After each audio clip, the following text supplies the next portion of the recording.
Hi everyone, welcome to digital GK classes. तो जैसा कि आपको पता है कि कल हमारी क्लास नहीं हो पाई थी सीटेट एसएसटी का टेक्निकल इशू की वजह से, बट आज जो है एक ही चैप्टर बाकी ही था इसका, क्लास 8 के हिस्ट्री। और हाँ, आप सभी को बताना चाहूँगी नोट्स के लिए, नोट्स आपका जो है ऑलमोस्ट कंप्लीट हो चुका है। बस एक या दो दिन मैं सोच रही हूँ कि आपको 10 मई से जो है मैं नोट्स अपने व्हाट्सएप पे देना स्टार्ट कर दूँ हिस्ट्री का। और आपको पता है कि अगर आपने ये नोट्स को डिटेल में अच्छे से पढ़ लिया तो 40 नंबर में से सबसे ज़्यादा जो वेटेज होता है वो हिस्ट्री का होता है। करीब करीब 15 से 16 क्वेश्चंस पूछे जाते हैं हिस्ट्री से, क्योंकि आपको पता है ज्योग्राफी भी है, पॉलिटी भी है, इन दोनों से भी पूछेंगे। तो अगर आपने इस नोट्स को डिटेल में अच्छे से पढ़ लिया तो आपके हिस्ट्री के नंबर पूरे फिक्स हो जाएंगे। और उसके बाद से अगर आपको जो है चाहिए होगा तो बताइएगा जरूर, फिर मैं ज्योग्राफी का भी आपको नोट्स देना स्टार्ट कर दूंगी अगर हिस्ट्री के नोट्स के बाद, क्योंकि सबसे पहले तो जरूरी है हिस्ट्री, क्योंकि यहाँ से सबसे ज़्यादा क्वेश्चंस पूछता है, साथ में सबसे ज़्यादा दिक्कत भी लोगों को हिस्ट्री में ही होती है। तो ऑलमोस्ट जो है सारी चीज़ें कंप्लीट हो चुकी हैं नोट्स में, क्योंकि जो आपको नोट्स मिलेगा ना वो ऐसे नॉर्मल नहीं, किताब की तरह नहीं, जो जो इंपॉर्टेंट पॉइंट्स है ना उसको मैंने अलग अलग कलर से जो है बाकायदा पढ़ पढ़ के हाईलाइट किया है, जो जो क्वेश्चंस पूछे गए हैं या जो पूछा जा सकता है। तो आपको पढ़ने में आसानी होगी और आपको नोट्स बनाने की, हाईलाइट करने की, इंपॉर्टेंट पॉइंट नोट्स करने की कोई ज़रूरत नहीं है किसी भी कॉपी में। बस ये नोट्स की पीडीएफ जो है आपको मिल जाएगी व्हाट्सएप पे। आप उसको चाहें तो डिजिटली फ़ोन में पढ़ सकते हो, टैबलेट में पढ़ सकते हो, या फिर उसका प्रिंट भी निकाल सकते हो। ठीक है, तो बस आज मतलब 2 दिन के बाद से मैंने सोचा है कि सब कुछ सही रहा तो परसों से आपको मैं नोट्स देना स्टार्ट कर दूंगी। ठीक है, तो चलिए फाइनली ये मुझे बताना था। अब स्टार्ट करते हैं एसएसटी का, और उसके बाद से मैं आपको पसंद आएगा तो मैं ज्योग्राफी का भी नोट्स दे दूंगी, क्योंकि वहाँ ज्योग्राफी से भी आपको पता ही है कि 14 क्वेश्चन पूछते हैं। ज्योग्राफी और हिस्ट्री का वेटेज ज़्यादा होता है, पॉलिटी से क्वेश्चन कम आते हैं और आसान भी होता है। तो अगर आपने ये दोनों ही कर लिया तो आप सोचिए 40 में से आपके 30 नंबर तो ऐसे ही सिक्योर हो जाएंगे। ठीक है, अगर आप 40 में से 30 सिक्योर कर लेते हो, बाकी आपका जो है 20 नंबर का तो पैडागोजी ही आता है, वो भी मैं आपको अच्छे से डिटेल में करा दूंगी। तो आप आराम से जो है, जितने लोग डर रहे हैं ना, वो आपके 50 से ऊपर ही नंबर आएंगे अगर आप अच्छे से पढ़ेंगे तो। फिर कोई टेंशन नहीं है, क्योंकि अगर आप 50 नंबर केवल एसएसटी में लेकर आ रहे हैं ना, बाकी के सब्जेक्ट भी तो हैं आपका, लैंग्वेज 1, लैंग्वेज 2, सीडीपी, आराम से आपके 100 से ऊपर चले जाएंगे। ठीक है, तो चलिए स्टार्ट करते हैं। और हाँ, टेलीग्राम में जो है जरूर जुड़ जाना, टेलीग्राम का लिंक कमेंट सेक्शन मिलेगा, क्योंकि टेलीग्राम पे ही मैं आपको व्हाट्सअप नंबर, नोट्स की सारी डिटेल्स मिलेंगी। ठीक है, चलिए स्टार्ट करते हैं। और इंग्लिश मीडियम वालों के लिए भी कोई टेंशन की बात नहीं है, बाइलिंगुअल है। तो ये आपका जो है राष्ट्रीय आंदोलन, इंडियन नेशनल मूवमेंट, आपको पता है कि सबसे ज़्यादा प्रश्न यहाँ से पूछता है, और हम इसको डिटेल में करेंगे, चाहे 1 से 2 दिन लगे, क्योंकि यहाँ से आपका भारत छोड़ो आंदोलन, ये देखिए, ये इतने सारे टॉपिक्स।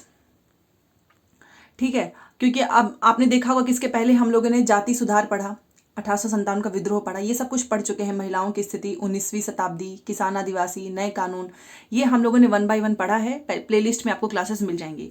अब यहाँ से जो क्वेश्चंस पूछेगा, बट उसके पहले मैं आपको थोड़ा बहुत इसके बारे में बताना चाहूंगी कि आखिर में ये क्या है। ये चैप्टर 1870 से लेकर 1947, ये इसकी शुरुआत कैसे होती है। तो सबसे पहले देखिए, राष्ट्रवाद का उदय। उपरोक्त बदलाव ने लोगों को एक अहम सवाल के बारे में सोचने के लिए विवश कर दिया, और जिसने पिछली क्लासेस देखी होंगी तभी आप समझ पाओगे कि किस तरीके से ईस्ट इंडिया कंपनी ने अपना कब्जा किया। फिर उसके बाद से आपकी 1857 की क्रांति होती है, फिर ब्रिटिश शासन के अधीन चला जाता है सारी सत्ता। तो उसके बाद से ये आपको विवश कर देगा कि यह देश क्या है और किसके लिए है। इसका जवाब धीरे धीरे इस रूप में सामने आया कि भारत का मतलब है यहाँ की जनता, भारत, यहाँ रहने वाले किसी भी वर्ग, रंग, जाति, पंथ, भाषा, जेंडर वाले तमाम लोगों का घर है। यह देश और इसके सारे संसाधन और इसकी सारी व्यवस्था उन सभी के लिए है जो हमारे भारत के हैं। इस जवाब के साथ ये एहसास भी सामने आया कि अंग्रेज जो है वो भारत के संसाधनों व यहाँ के लोगों की जिंदगी पर कब्जा जमाए हुए हैं। ठीक है, और जब तक यह नियंत्रण खत्म नहीं होता, भारत यहाँ के लोगों का, भारतीयों का नहीं हो सकता है।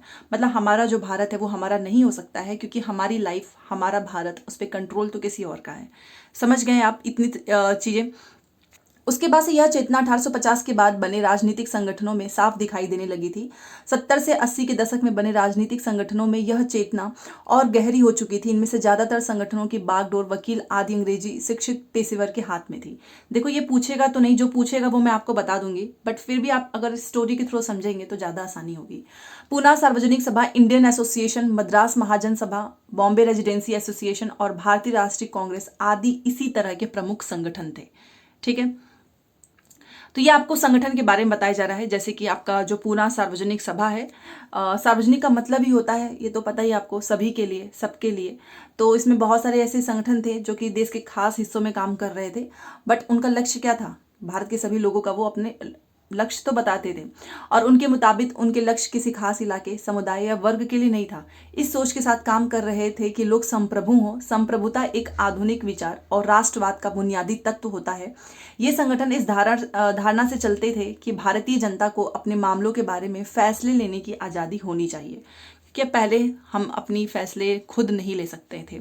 70 से 80 के दशक में ब्रिटिश शासन के प्रति असंतोष और ज़्यादा गहरा हुआ। 78 में आर्म्स एक्ट पारित किया गया, और ये क्वेश्चन पूछा हुआ है कि आर्म्स एक्ट कब पारित किया गया है, तो वो है 1878। ये एक पहला क्वेश्चन आप याद कर लीजिए, जिसके जरिए भारतीयों द्वारा, वैसे नोट्स में आपको सब कुछ मिलेगा, उसकी टेंशन नहीं है, जिसके जरिए भारतीयों द्वारा अपने पास हथियार रखने का अधिकार छीन लिया गया। तो ये आर्म्स एक्ट है, मतलब इसमें भारतीय है ना अपने पास हथियार नहीं रख सकते हैं।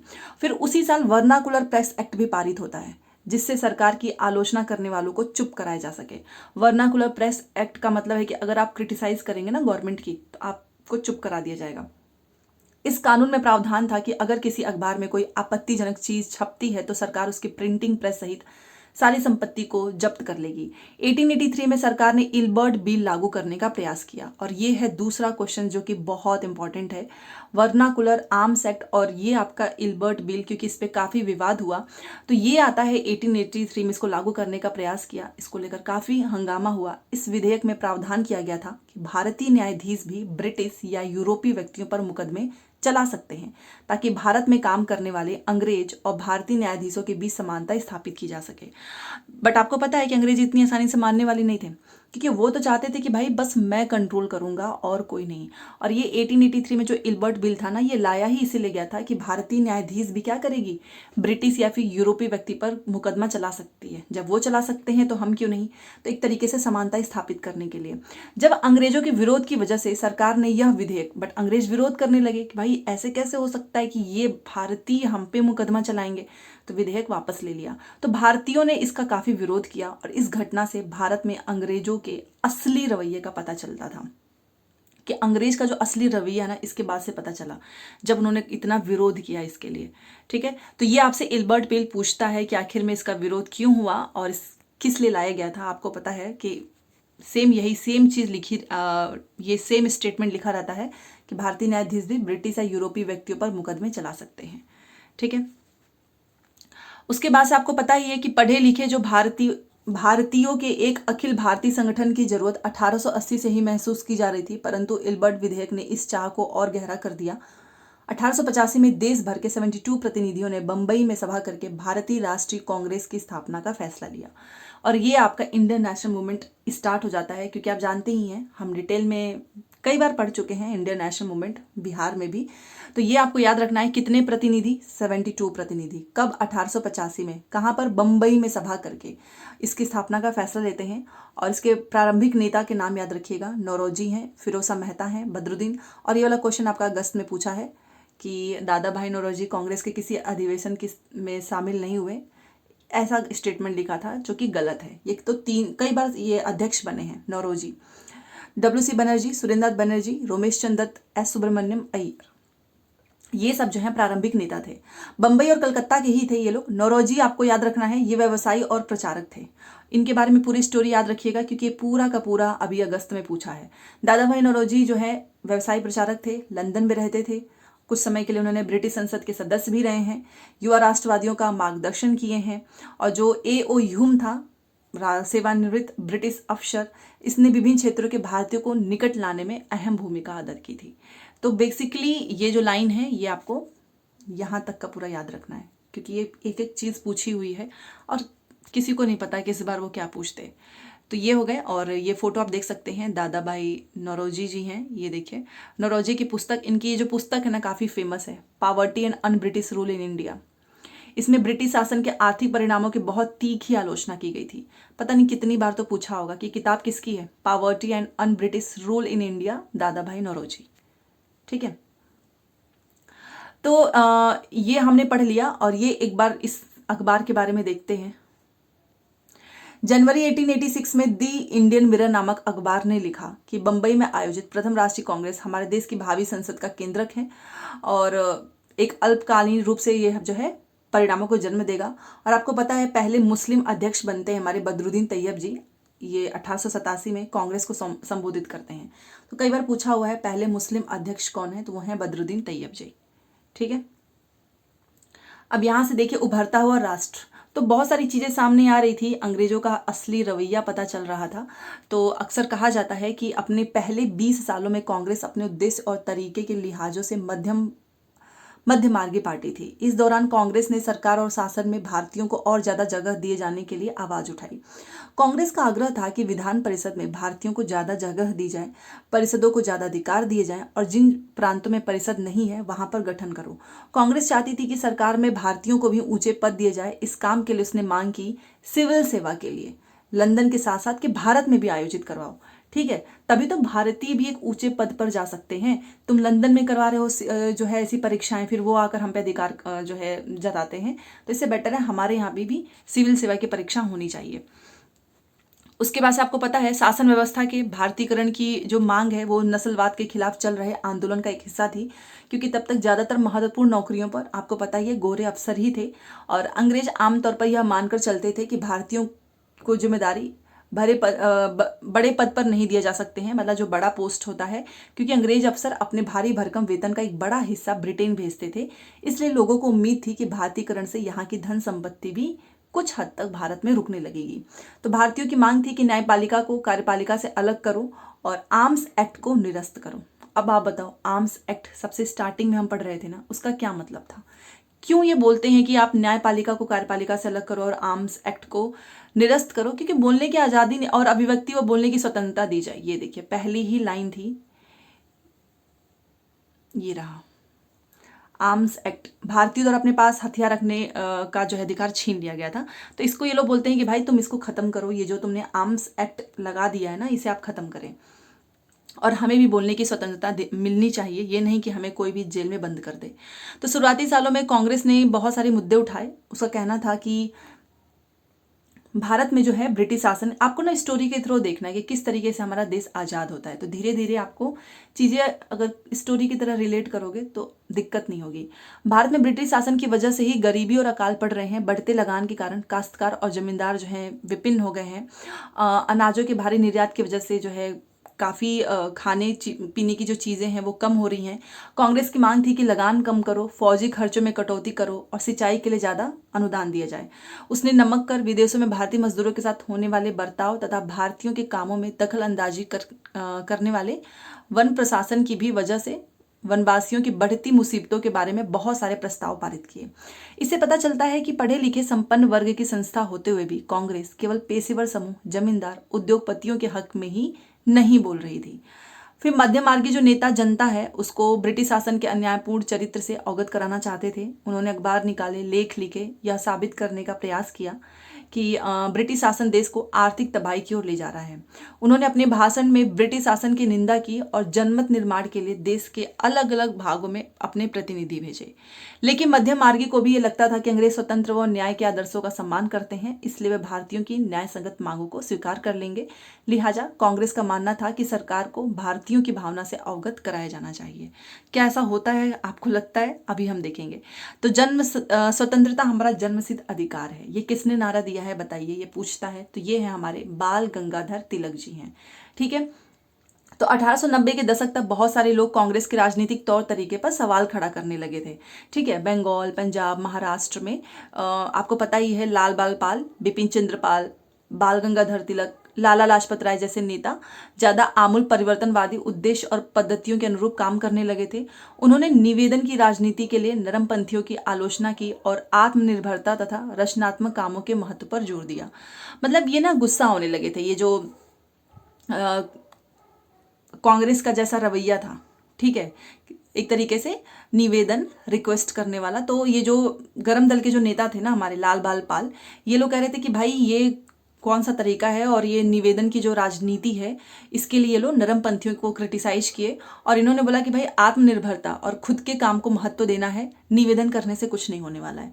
उनका कहना था कि लोगों को सरकार के नेक इरादों पर नहीं बल्कि ताकत पर भरोसा करना चाहिए, लोगों को स्वराज के लिए लड़ना चाहिए, ये ऐसा मानते थे गर्म दल के नेता।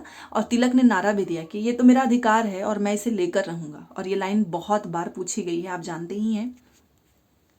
और ये रहे हमारे बाल गंगाधर तिलक, इन्होंने ही ये नारा दिया है कि स्वराज हमारा जन्मसिद्ध अधिकार है। और इनकी जो पत्रिकाएं हैं केसरी और मराठा कितनी बार पूछी गई हैं, ठीक है। तो ये देखिए, आप इनके मेज पे रखे हुए अखबार को देख सकते हैं, मराठी अखबार है ये देखिए। और यही पूछता है कि इनकी अखबार बताइए, तो अखबार केसरी ब्रिटिश शासन का एक कट्टर आलोचक बन गया था, ठीक है। तो मराठा और इनका जो केसरी, अभी हम आगे देखेंगे इनकी पत्रिकाओं के बारे में। तो ये लोग बोलते थे कि यार ये निवेदन की जो है राजनीति, निवेदन से कुछ नहीं चलने वाला है, ये मेरा अधिकार है, मैं इसे लेकर रहूंगा। और 1905 में वायसराय करजन ने बंगाल का विभाजन कर दिया। और ये लाइन पूछता है, बंगाल का विभाजन कब हुआ? 1905 में। किसने? करजन ने। उस वक्त बंगाल ब्रिटिश जो है वो भारत का सबसे बड़ा प्रांत था, बंगाल, ठीक है। बिहार और उड़ीसा के कुछ भाग भी उस समय बंगाल के ही हिस्सा थे। आप जानते हैं एक बहुत बड़ा प्रांत था, एक तरीके से कहते हैं क्रांतिकारियों का जो है वो हब होता था उस समय। अंग्रेजों का कहना था कि प्रशासकीय सुविधा को ध्यान में रहते हुए हमने बंगाल का बंटवारा करना है। मतलब इन्होंने बहाना दिया, ये तो बेसिकली चाहते थे कि कैसे भी करके इनको अलग किया जाए। और झूठ मूठ का बोल दिए कि भाई प्रशासकीय सुविधा है इसलिए हम इसका बंटवारा कर रहे हैं, इतना बड़ा प्रांत है, सही सुचारू रूप से नहीं चल पा रहा है, तो इसको हम डिवाइड करेंगे, इससे मतलब कि इस फैसिलिटी मिलेगी, बहुत सारी चीज़ें होंगी। बट जाहिर है इसका ताल्लुक अंग्रेज अफसर और व्यापारियों के फायदे से था, लोगों के फायदे से नहीं था। लेकिन सरकार ने गैर बंगाली इलाकों को अलग करने के बजाय उसके पूर्वी भागों को अलग करके असम में मिला दिया। पूर्वी बंगाल को अलग करके पीछे अंग्रेजों का मुख्य उद्देश्य ये रहा होगा कि बंगाली राजनेताओं के प्रभाव पर अंकुश लगाए जाए, ठीक है। अभी मैंने आपको बताया ना कि वहाँ पे सबसे ज़्यादा जो है क्रांतिकारी रहते भी थे, ऐसा मानते थे। तो ये चाहते थे कि जो बंगाली राजनेता है ना, इन पे हमको अंकुश लगाना है और बंगाली जनता को बांटना है। इसमें फ़ायदा अंग्रेज का था। बंगाल के विभाजन से देश भर में गुस्से की लहर फैल गई। मध्यम वर्गीय और आमूल परिवर्तनवादी कांग्रेस के सभी धड़ों ने इसका विरोध किया। विशाल जनसभाओं का आयोजन किया गया, जुलूस निकाले गए, जनप्रतिनिधियों के नए नए रास्ते ढूंढे गए। इससे जो संघर्ष उपजा उसे कहते हैं स्वदेशी आंदोलन। तो बंगाल विभाजन से ही जो चीज निकली है वो है स्वदेशी आंदोलन। यह आंदोलन बंगाल में सबसे ताकतवर था, परंतु अन्य इलाकों में भी फैला, ऐसा नहीं है। ये देखिए, जब बंगाल को बांटा गया ना, उसके बाद से स्टार्ट होता है स्वदेशी आंदोलन। 1905 में वायसराय था करजन। तो ये देखिए, जुलूस में शामिल होते हुए लोग हैं स्वदेशी आंदोलन के दौरान। तो ये हर जगह फैला और इसकी जो है और भी जगह जो है इसकी भारी गूंज सुनाई दी। और ये हमारे लाला लाजपत राय हैं, पंजाब के जाने माने जो हैं राष्ट्रवादियों में से एक रहे हैं, आप भी जानते हो। ये निवेदन की राजनीति का ना विरोध करते थे। और एक बार ये प्रश्न पूछा हुआ है, लाला लाजपत राय ये आर्य समाज के भी सक्रिय सदस्य रहे हैं। तो प्रश्न जब भी पूछते ना आर्य समाज, तो लोगों को लगता है कि यार ये नहीं होगा, आर्य समाज तो दयानंद सरस्वती है, नहीं, बट ये सक्रिय सदस्य थे। आपसे पूछेगा कि सक्रिय सदस्य कौन है, अगर ऑप्शन में लाला लाजपत राय है तो उसको टिक कर देना। और ये भी निवेदन की राजनीति का विरोध करते थे, इन्हें भी बिल्कुल पसंद नहीं थी रिक्वेस्ट करना, ये सब कुछ। तो उदाहरण के लिए आंध्र के डेल्टा इलाकों में से वंदे मातरम आंदोलन के नाम से जाना जाता था। स्वदेशी आंदोलन को आंध्र में वंदे मातरम आंदोलन के नाम से जाना जाता था।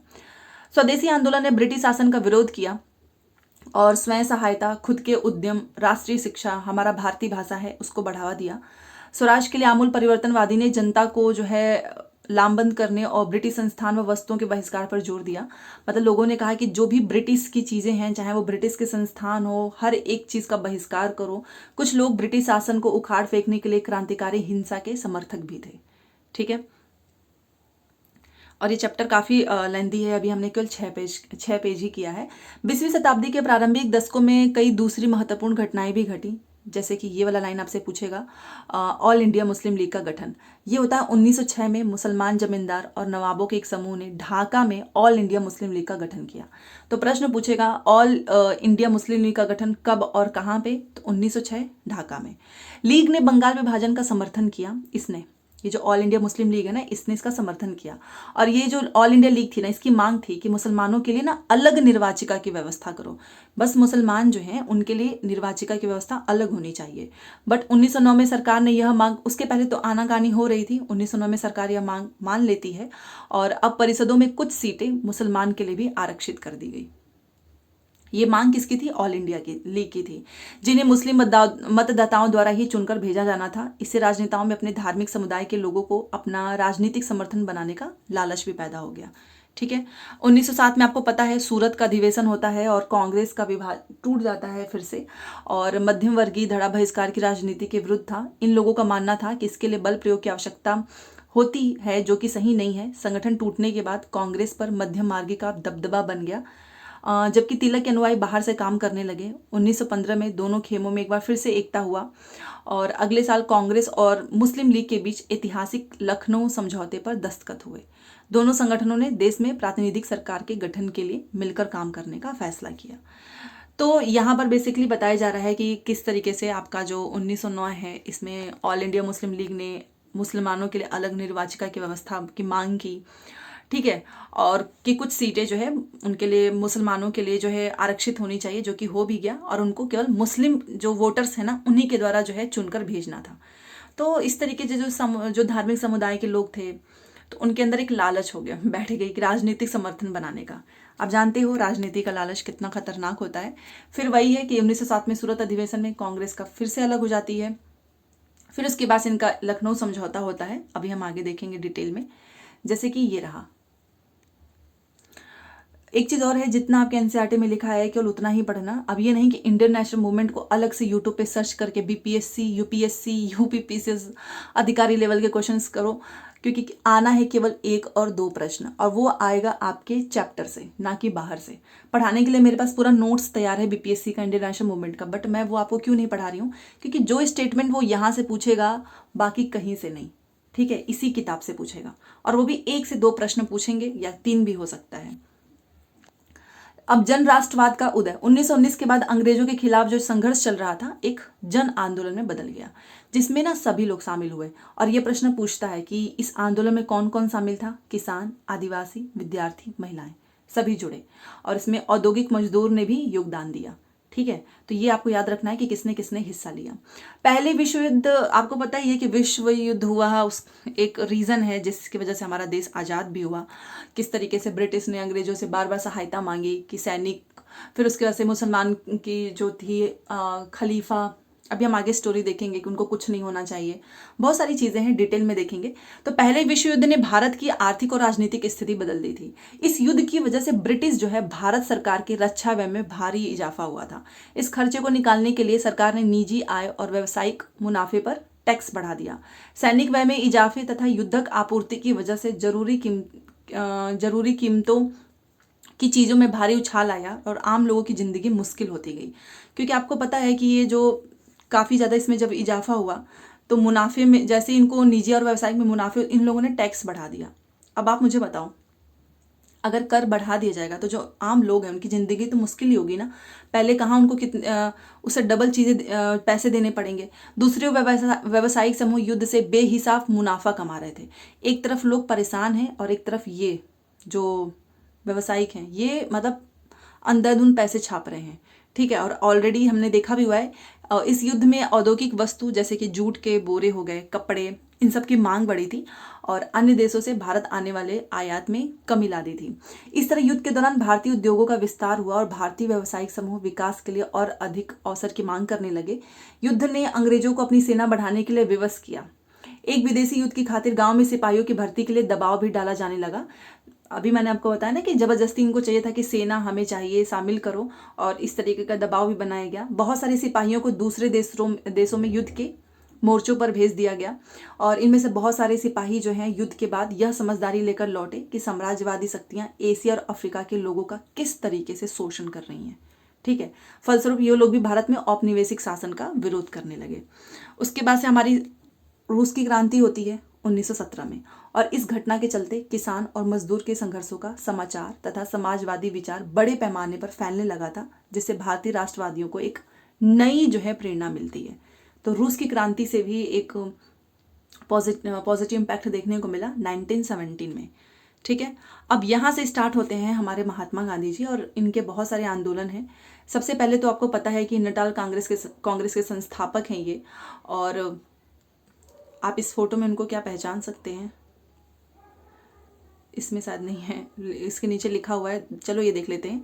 नटाल कांग्रेस के संस्थापक, डरबन दक्षिण अफ्रीका 1895 में अन्य भारतीयों के साथ महात्मा गांधी ने नस्ली भेदभाव का विरोध करने के लिए नटाल कांग्रेस का गठन किया था। किसके लिए? नस्ली भेदभाव का विरोध करने के लिए। क्या आप चित्र में गांधी जी को पहचान सकते हो? वह पिछली कतार के ठीक बीच में कोट और टाई पहने दिखेंगे। अच्छा, मुझे तो दिख गए, आप मुझे बताइए इसमें से आप लोग महात्मा गांधी आपको कहाँ पर दिख रहे हैं? पीछे पीछे के साइड में। तो महात्मा गांधी जी का आगमन होता है और हम प्रवासी दिवस के रूप में मनाते हैं 9 जनवरी 1915, क्योंकि ये ना दक्षिण अफ्रीका से भारत लौटे थे। ठीक है, तो महात्मा गांधी जी एक जन नेता के रूप में सामने आए। गांधी जी 46 वर्ष की उम्र में 1915 में दक्षिण अफ्रीका से भारत लौटे थे और वहाँ पर नस्ल भेदी जो चल रहा था उसके खिलाफ इन्होंने आंदोलन भी चलाया और वो सक्सेस हो गया था।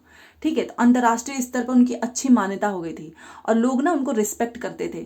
दक्षिण अफ्रीकी आंदोलन की वजह से उन्हें हिंदू, मुसलमान, पारसी, ईसाई, गुजराती, मतलब सभी तरीके के लोग, जैसे कि उच्च वर्गीय हो गए, वकील, मजदूर हो गए, सब तरह के भारतीयों से मिलने जुलने का उनको मौका मिल चुका था, क्योंकि वो एक तरीके से दक्षिण अफ्रीका आंदोलन में, आपको पता ही है, इससे पहले वहाँ पे सफलता मिली थी, जिसकी वजह से और भी लोगों को एक भरोसा हो गया था कि हाँ, ये हमारी जो है बहुत सारे प्रॉब्लम्स को ख़त्म कर सकते हैं। महात्मा गांधी जी ने पहले साल तो पूरे भारत का दौरा किया और इस दौरान जो है आपको पता है इनका जो सबसे पहला था वो चंपारण था। राजकुमार शुक्ल जो कि बिहार में है, बार बार को जो है बुलाने के लिए रिक्वेस्ट कर रहे थे। वो नील बागान के मालिक जो हैं किस तरीके से शोषण कर रहे थे वो स्टोरी है। तो महात्मा गांधी ने पहले तो पूरा भारत का एक तरीके से ट्रैवल किए, फिर वहाँ पे उनकी ज़रूरत हालात को समझने लगे। उनके शुरुआती प्रयास चंपारण, खेड़ा और अहमदाबाद के स्थानीय आंदोलन के रूप में जो है सामने आया। तो एक तरीके से आपको क्रोनोलॉजी में लगाने के लिए पूछेगा तो सबसे पहले चंपारण, खेड़ा और अहमदाबाद। अहमदाबाद आपको पता है मील मजदूर आंदोलन इससे रिलेटेड है, चंपारण आपका नील बागान की खेती। तो ये 3 आंदोलन आपको याद रखना है। इन आंदोलन के माध्यम से उनका जो है राजेंद्र प्रसाद और वल्लभ भाई पटेल से भी परिचय हुआ। 1918 में अहमदाबाद में उन्होंने मील मजदूरों की हड़ताल को भी सफलतापूर्वक नेतृत्व किया। ठीक है, तो ये अभी तक हमने देखा कि इनके जो कुछ आंदोलन थे, चंपारण, अहमदाबाद और वो आपका खेड़ा, ये तीनों महात्मा गांधी जी से ही रिलेटेड है, क्योंकि ये इस तरीके से प्रश्न पूछते हैं। अब ये आपका है रॉलेट सत्याग्रह, और ये जो है आप ये फोटोज देख के समझ सकते हो कि ये क्या है। ये वही जगह है जहां पर जनरल डायर ने लोगों की सभा पर गोलियां चलाई थी। ये देखिए निशान,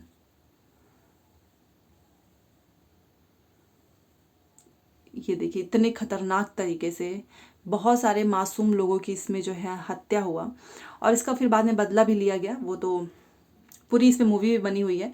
रॉलेट सत्याग्रह सबसे ज़्यादा इम्पॉर्टेंट है, इसको हम आज करेंगे यहाँ तक, उसके बाद से बाकी के जो टॉपिक्स हैं नेक्स्ट। तो देखो 1919 में गांधी जी ने अंग्रेजों द्वारा हाल में पारित किया गया रॉलेट कानून के खिलाफ सत्याग्रह का आह्वान किया। सबसे पहले याद रखो कब, तो 1919 में रॉलेट सत्याग्रह। यह कानून आखिर में आया किस लिए था, तो अभिव्यक्ति की स्वतंत्रता जैसे मूलभूत अधिकारों पर अंकुश लगाने और पुलिस को और ज्यादा अधिकार देने के लिए लागू किया गया था। 2 प्रश्न पूछता है कि आखिर में रॉलेट सत्याग्रह का विरोध क्यों हो रहा था, क्योंकि इसमें हमारी बोलने की आज़ादी छीन ली गई थी, कंट्रोल था पुलिस का, पुलिस को बहुत ज़्यादा पावर दे दिया गया था। महात्मा गांधी, मोहम्मद अली जिन्ना और अन्य नेताओं का मानना था कि सरकार के पास लोगों की बुनियादी स्वतंत्रताओं पर अंकुश लगाने का कोई अधिकार नहीं है, और उन्होंने इस कानून को कहा है शैतान की करतूत, निरंकुशवादी रॉलेट को।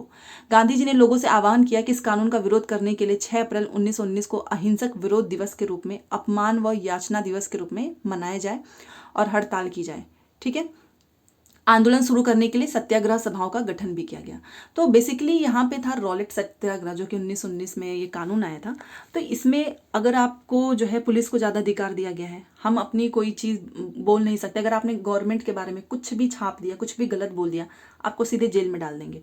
ठीक है, तो ये इसलिए इसके खिलाफ जो है अहिंसक विरोध दिवस के रूप में भी मनाया गया है 6 अप्रैल 1919 को। इसको अपमान व याचना, शैतान की करतूत, निरंकुशवादी, इतने सारी चीज़ें इसको बोली गई हैं। और यह फोटो देख ही चुके हैं, ये हमारा जलियांवाला बाग हत्याकांड से रिलेटेड है, जहां पर जनरल डायर ने गोलियां चलाई थी। ठीक है, तो रॉलेट सत्याग्रह ब्रिटिश सरकार के खिलाफ ये पहला अखिल भारतीय संघर्ष था। हालांकि यह मोटे तौर पर शहरों तक ही सीमित था। अप्रैल 1919 में पूरे देश हर जगह जुलूस जो है निकाले गए, हड़ताल का आयोजन किया गया और सरकार ने ना इसको कुचलने के लिए दमनकारी रास्ता अपना लिया, और वो है आपका जलियांवाला बाग हत्याकांड। तो ये पूछता है कि जो जलियांवाला बाग जो है वो किसकी वजह से उपजा था, तो ये रॉलेट की ही वजह से आया। रॉलेट की ही वजह से आया क्योंकि बैसाखी का दिन था, 13 अप्रैल का दिन, अमृतसर में जनरल डायर द्वारा जलियांवाला बाग में किया गया हत्याकांड इसी दमन का हिस्सा है। प्रश्न याद रखिएगा, 13 अप्रैल 1919, बैसाखी, अमृतसर, जनरल डायर, ये तीनों के तीनों स्टेटमेंट, क्योंकि यही प्रश्न पूछता है। हत्याकांड इसी दमन का हिस्सा था। इस जनसंहार पर रविंद्रनाथ टैगोर ने अपनी पीड़ा और गुस्सा जताते हुए नाइटहुड की उपाधि वापस लौटा दी। रॉलेट सत्याग्रह के दौरान लोगों ने ब्रिटिश शासन के खिलाफ हिंदू और मुसलमानों के बीच गहरी एकता बनाए रखने के लिए भी प्रयास किया। ठीक है, अब इतनी जो है, जो 13 अप्रैल का दिन था, लोग यहाँ पर ना, ये जो आप देख सकते हैं जगह, बैसाखी का दिन था, लोग यहाँ पर आए थे कि चलो ये रॉलेट जो आया है इसके बारे में बातचीत करने के लिए।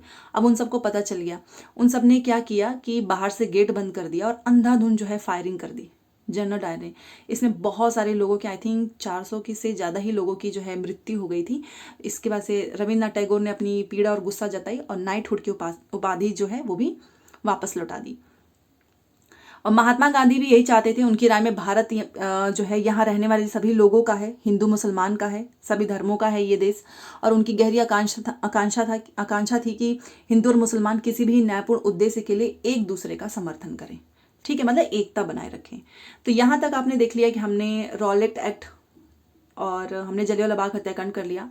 अब यहाँ से स्टार्ट होगा नया टॉपिक, खिलाफत आंदोलन और असहयोग।